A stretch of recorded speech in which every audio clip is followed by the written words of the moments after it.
Protection de l'environnement. Les attentes des consommateurs. Les consommateurs demandent de plus en plus d'informations. Ils veulent savoir d'où vient le produit qu'ils ont acheté, quels ingrédients le composent, comment ils ont été cultivés. Ils ont dorénavant accès à de nombreuses informations sur leur téléphone, ils sont plus sensibles au bien-être animal, souhaitent consommer des produits locaux, se posent la question du végétarisme.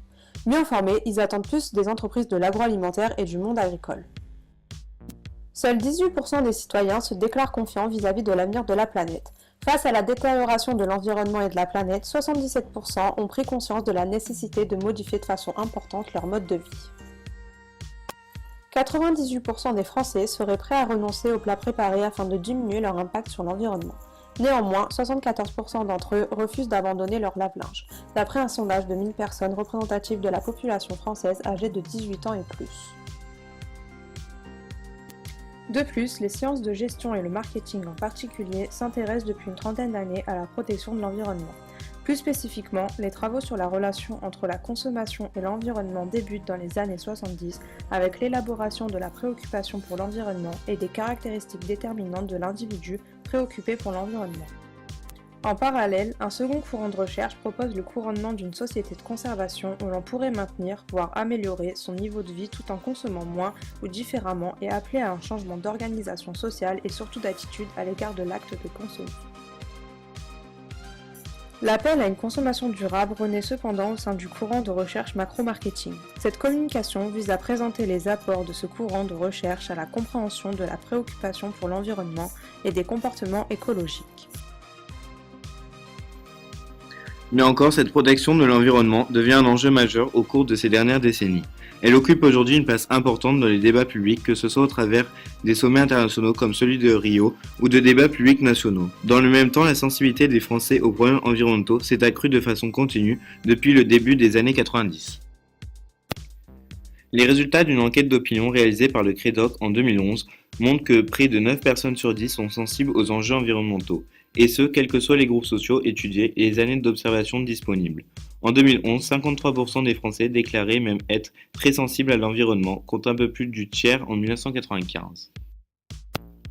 L'éco-consommateur. Le développement durable a une très forte notoriété. 9 Français sur 10 ont entendu parler du développement durable sans pouvoir donner, pour la plupart, une définition précise de ce concept. Environ 80% pensent agir sur le développement durable en adoptant une consommation plus responsable. L'éco-consommateur est donc un consommateur adoptant une consommation responsable.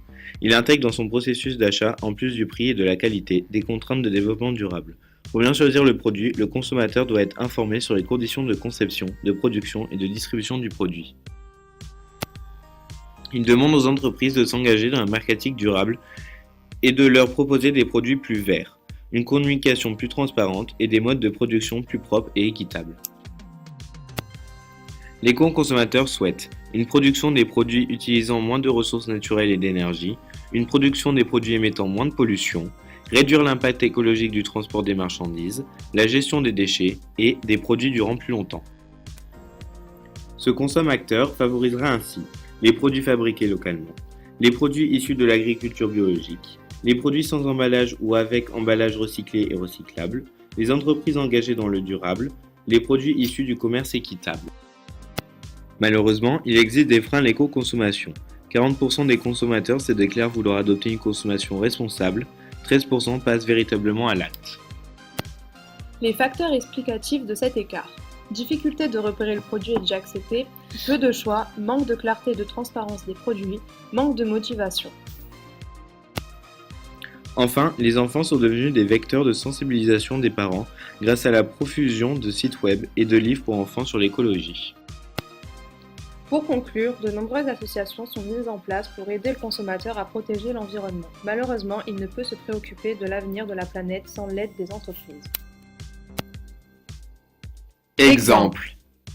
Si le système des vélos en libre-service est né à La Rochelle dans les années 1970, ces dispositifs ont réellement commencé à se développer dans les années 2000. Lancée en 2007, l'opération Vélib adopte le principe suivant.